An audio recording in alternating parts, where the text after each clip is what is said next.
lo que generan los ultraprocesados es lo que hoy muere la gente, que son enfermedades crónicas no transmisibles. Los nutricionistas alertan de que en líneas generales comemos mal y del gran impacto que esto tiene en nuestra salud. Por ello, cada vez son más las personas que optan por la denominada comida real y evitan los productos ultraprocesados. ¿Pero qué pasa si consumes ultraprocesados? O sea, es decir, hablemos de enfermedades, hablemos de problemas realmente que nacen y que la gente yo creo que no es tan consciente.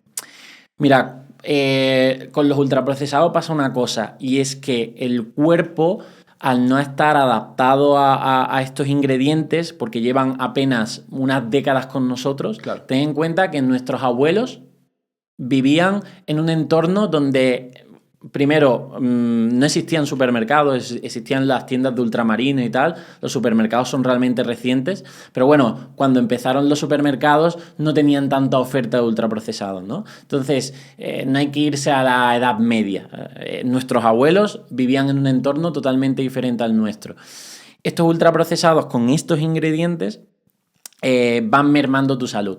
Pero van mermándola sin que tú te des cuenta. O sea, no es como un virus. Un virus te deja en la cama, ¿vale? Es decir, te da fiebre, te deja mal el cuerpo, entonces lo notas. Los ultraprocesados no, al revés.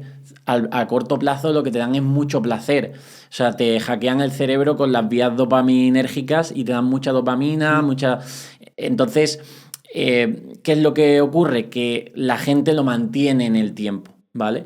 Y afectan por largo plazo, es decir, no porque lo comas un día o una semana o un mes, sino porque estás años comiéndolos, ¿vale? Entonces, ¿qué es lo que ocurre?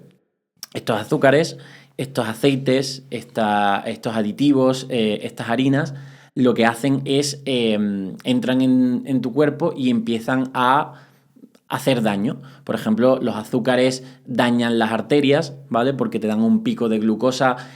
La glucosa en sangre en exceso es tóxica, entonces el cuerpo tiene que bajarla.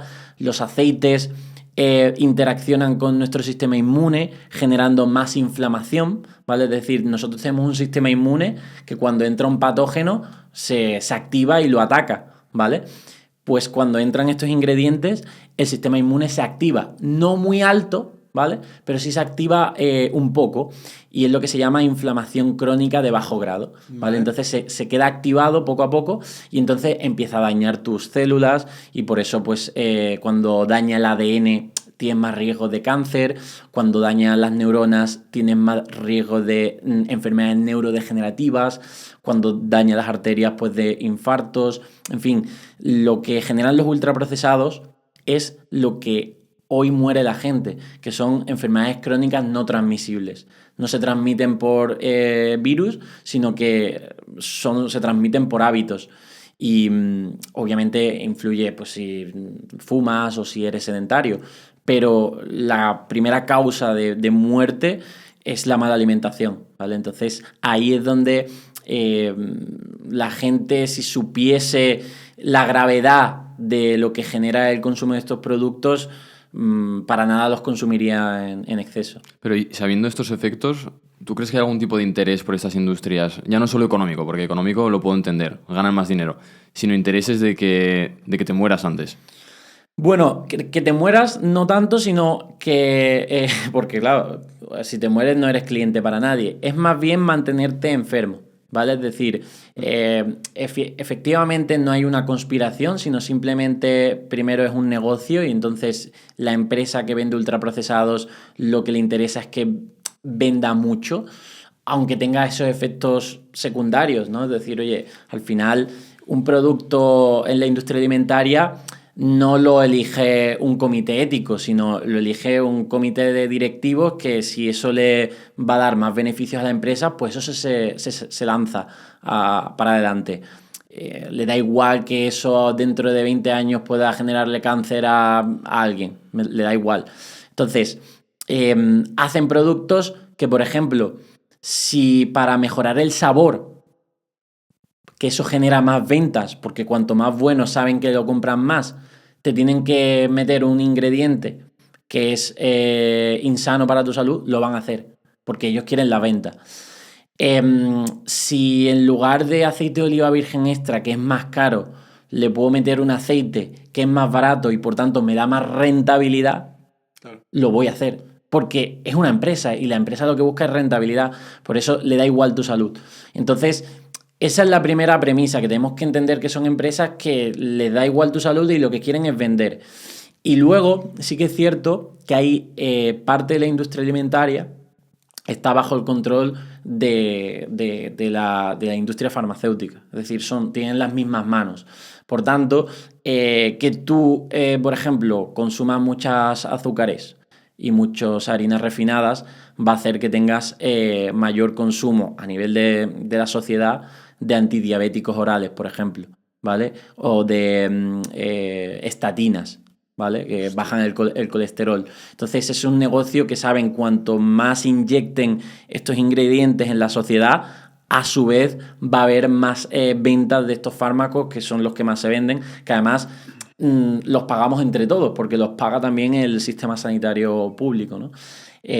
O por ejemplo también a nivel de enfermedades mentales, están muy relacionadas con lo que comemos y eso genera también mucho gasto, ¿no? Entonces están muy entrelazados ambos negocios. La pirámide nutricional, ¿la mayor estafa de este siglo? Bueno, sí, una de las grandes estafas, porque no tenía una intención, de nuevo, de salud, era más bien una intención comercial. Pero así se sigue poniendo en los colegios.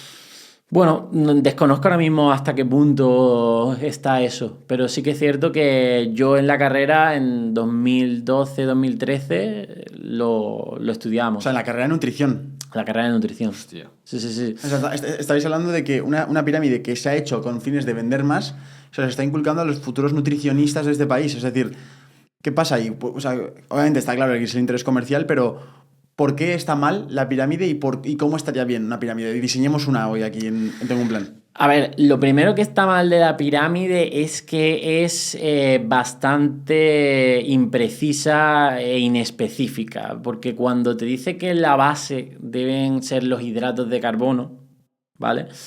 Hidratos de carbono es una Coca-Cola y es unas patatas cocidas.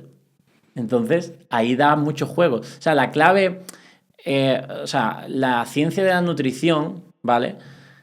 Apareció para ayudar a elegir a la gente qué comer. Entonces ahí la industria alimentaria lo vio muy rápido. Dijo, claro, oye, yo me tengo que meter aquí. Entonces, ¿cómo me meto ahí? Pues vamos a hablar de nutrientes. Porque los nutrientes pueden ser cualquier cosa, ¿vale? O sea, cualquier producto. Entonces no quería hablar de ingredientes. La industria no quería... que se detectara que el aceite de palma es malo para tu salud. Claro. No. La industria lo que dijo es el exceso de grasa es malo para tu salud. Por tanto, toma mi yogur azucarado bajo en grasa o mis barritas Kellogg's 0% grasa. ¿Vale? Eso le interesaba a la industria. Y a día de hoy lo sigue haciendo más enrevesado con códigos como el Nutri-Score, que es un código de colores que se le ponen a los productos que es en función a los nutrientes. Por tanto, un Nesquik va a estar como algo saludable, como recomendado, aunque no lo sea. ¿Por qué? Porque lleva poca grasa, por ejemplo. Entonces, a la industria le interesa hablar de nutrientes porque juega con ellos para decirte esto es mejor y esto es peor, ¿vale? Pero son los ingredientes los que realmente te dicen si es bueno o malo. Pero creo que arriba del todo estaba la verdura. O sea, ¿piensas que la pirámide bien hecha debería ser literalmente al revés? Bueno... sí, a ver, por ejemplo, lo que estamos hablando es que los alimentos protectores, frutas, verduras, hortalizas, legumbres y frutos secos deberían estar en la base. Vale. Esos alimentos deberían estar en más cantidad, en más variedad, estacionalidad, etcétera, ¿vale? Y ya luego, pues vamos intercalando por los grupos de alimentos animales y los grupos de alimentos de cereales integrales, de tubérculos, etcétera, ¿no? Las grasas también, todo combinado. Es decir, que es que tampoco hace falta poner como una pirámide como tal, claro, ¿vale? Porque hay gente que comerá más legumbres y otra gente, yo qué sé, comerá más cereales integrales, ¿no? Es decir, puedes ir combinando. La clave está en que, por ejemplo, no de estos alimentos, por ejemplo, los animales, no comas más alimentos animales que vegetales. Es decir, cuando me dicen la carne es malo la carne, Carlos, primero, ¿qué tipo de carne? Si compras una mortadela del supermercado o un Maxi York de estos, lleva un 30%, 40% carne y el resto féculas, azúcares, aditivos, etcétera, ¿no? Un bistec bueno, de carne buena. Si comes más bistec que vegetales, estás desequilibrando tu dieta probablemente. Si comes más huevos que legumbres, frutos secos, que frutas, estás desequilibrando tu alimento. Entonces, los alimentos animales sí, pero que vayan precedidos de los alimentos vegetales. Vale. ¿Y en qué nos podemos fijar? Porque te quería preguntar esto, lo de vas al supermercado y ves el Nutri-Score, ves 0% azúcares, la carne igual. ¿En qué te puedes fijar si quieres saber qué compras? En la lista de ingredientes. En la lista. La lista, a nivel legal, ahí no pueden mentir los fabricantes. ¿Y la calidad de la carne? Luego la calidad, esto es más difícil, es decir, aquí nos entraríamos en qué come el animal para, pues eso, para ver cómo está el animal, ¿no? Es decir, oye, unos huevos de gallinas en libertad son mejores que enjaulados, una carne de vacas de pastos es mejor, vale. Pero bueno, esto ya son cosillas más... Sí, que para la gente que está escuchando esto, que se quede con no ultraprocesados y sin natural. Total. Vale. Yo abogo por la ley de Pareto, ¿no? El 20% de lo que tienes que hacer para conseguir el 80% en tu alimentación es evitar estos ultraprocesados y basar tu alimento en comida real, fundamentalmente vegetal. Con eso ya tienes el 80%. Ya luego nos metemos en cosillas de que si el pescado de atún en lata tiene más mercurios, oye, pues toma más sardinas. Que si hay alimentos, pues eso, de temporadas que tienen menos pesticidas, pues sí, pues frutas de temporada mejor que, pues eso.